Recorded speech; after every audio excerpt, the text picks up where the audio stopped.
Well, it looks like another Kaldheim leak has appeared, and this one is absolutely dreadful.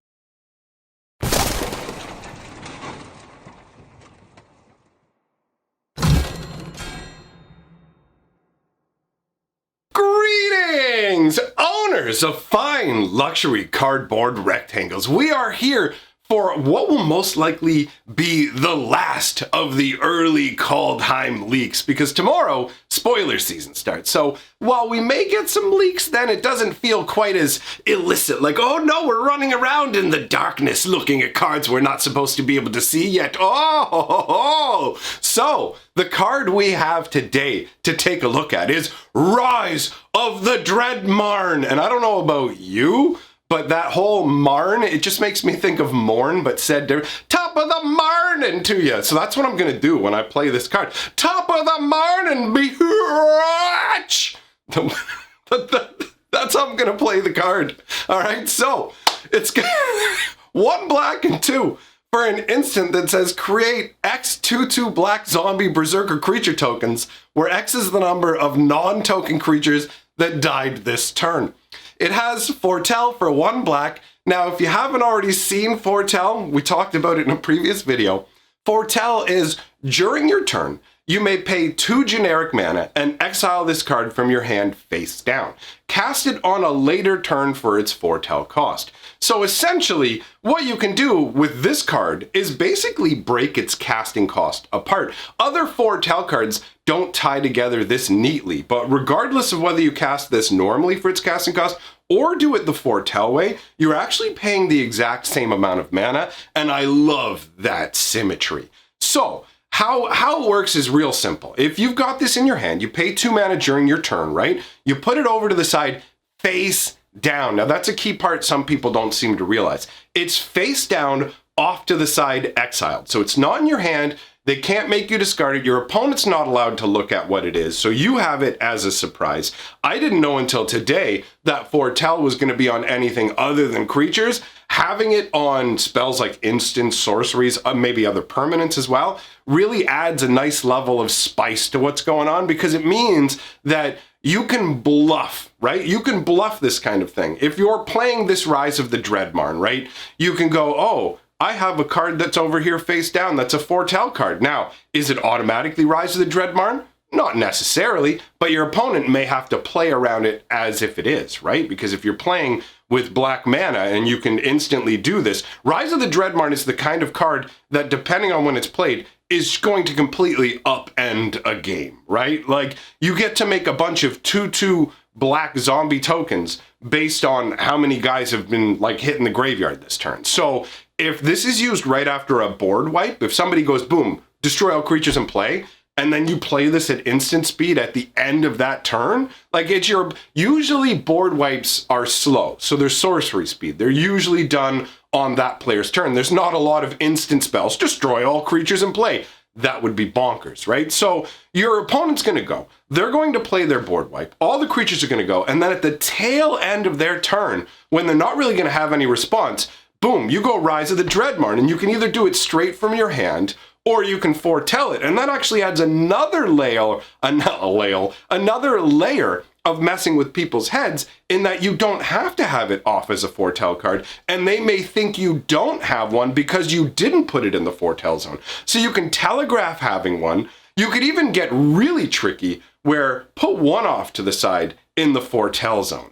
Have another one in your hand. So your opponent basically is ready for you to play Rise of the Dreadmarn, right? Like, boom, they wipe the board, but they're also playing blue, so they're going to counter your Rise of the Dreadmarn because they know you've got it off to the side. So you go ahead and Foretell that one. You're like, boom, you play the Rise of the Dreadmarn out of the exile zone. They counter it, and then you go, by the way, I got another one in my hand. I'll play that one. Like, there's a lot of trickiness to this card, which I like. It really does feel similar to the trap cards that they've had in Magic, where it's, if you meet a particular set of conditions, surprise, I do this and it's really good for me. Although in the strictest sense, it's not a trap card, but it really does have that you walked your opponent into the right scenario, or they just walked themselves an inch, and you're like, ha ha, surprise, top of the mark. All right, I'm gonna laugh too hard if I keep going with that. So anyways, You play the card, you make a rockin' army of zombies. Now, on top of that, they are 2/2 black zombie berserker creatures, right? Like, this card has a bunch of cool stuff going on. This is actually a story spotlight card. Now, we don't know which part of the story, like in terms of the order of things, but apparently one of the big story elements of the upcoming Kaldheim set will be a massive arising of zombie berserkers.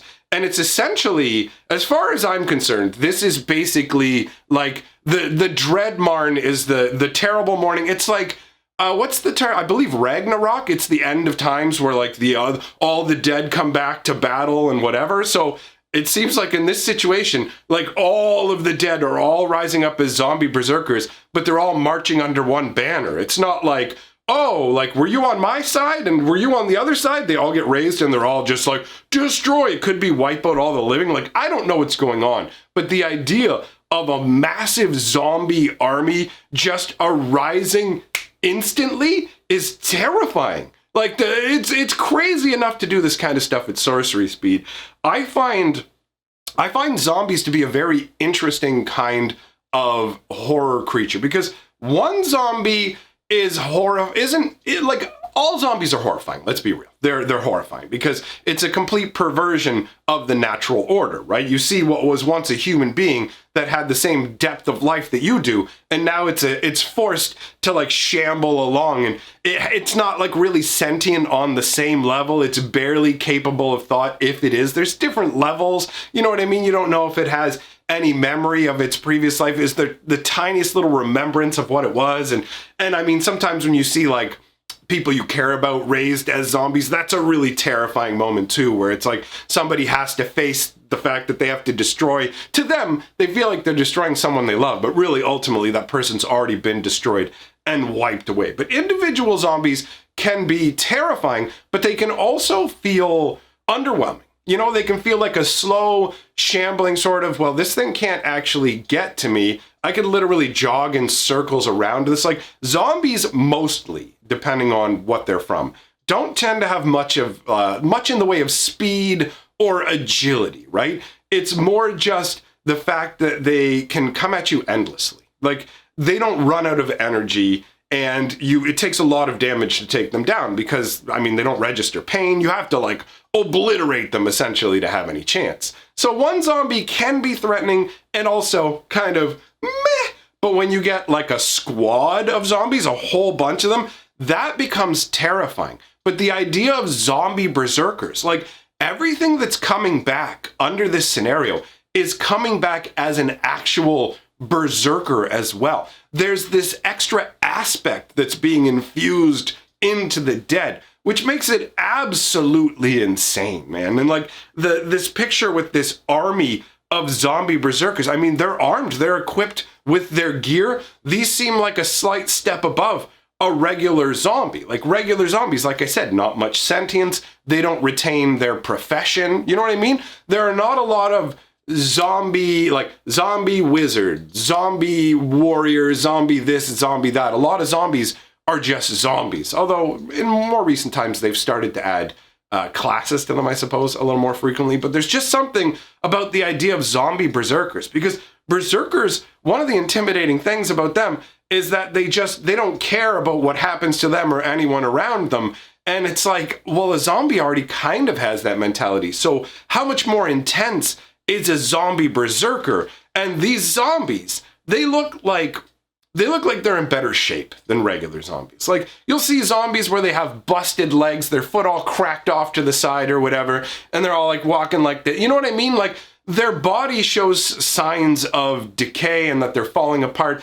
and there can be a loss in muscle strength. In some cases, that's not necessarily the case because it's like replaced with the strength of the grave. But either way, the point is that these zombies look like they haven't missed like an arm or leg day in a while, right? And there's just an endless amount of them stretching off into the distance where it looks like behind them, I think that's supposed to be the world tree, but it's just in this pale kind of like ghostly mist. I really want to know what's going on with this story moment. I love it when a card is this evocative with the artwork in terms of what is going on. This is intense. The only thing that actually feels more intense with a zombie army to me than Rise of the Dreadmarn is actually Army of the Damned. I want to talk about that card because it's another gigantic zombie army and the artwork just terrifies me. So it's 3 black and 5, right? It's a massive casting cost. And this is a sorcery.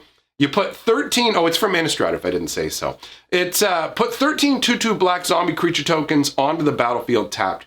You make 13 2/2 zombies with this thing. And it's got flashback for 3 black and 7. So for 10 mana, you can do it again. You can get 26 zombies off of this card, right? And the artwork, though, is really what always did it for me. The zombies are coming in from every possible way. You can see them busting through the windows in the back, coming in through the ceiling of this cottage-style house. You've got them busting in through, like, the window as well, it looks like. The door is being pushed open by multiple zombies, even though a huge, heavy, like, oaken table has been pressed up against it with a full wooden chest also placed up against it to try and stop them. And you can see another zombie that's coming up through the floorboards. Man, like, the perspective of this artwork, too, is, like, from a position down like this, right? Like, when you look at the artwork, it feels like you're hunched down in a corner, like just trying to get back as far away as you can from the inevitability that is coming through every single part of your home. Your home, the one place you're meant to feel safest, right? That's your refuge. That's your castle. And there's nowhere to go. It has such a sense of just inescapable doom. You're not getting out of this. There's nowhere to go. It's incredible. So I just wanted to share that because I get the same kind of feel from Rise of the Dreadmarn. It has that sort of inevitability to it where it's like, dude, if all of the dead have risen up and they're all marching for one cause, what do you do about that? There's nothing you can do, right?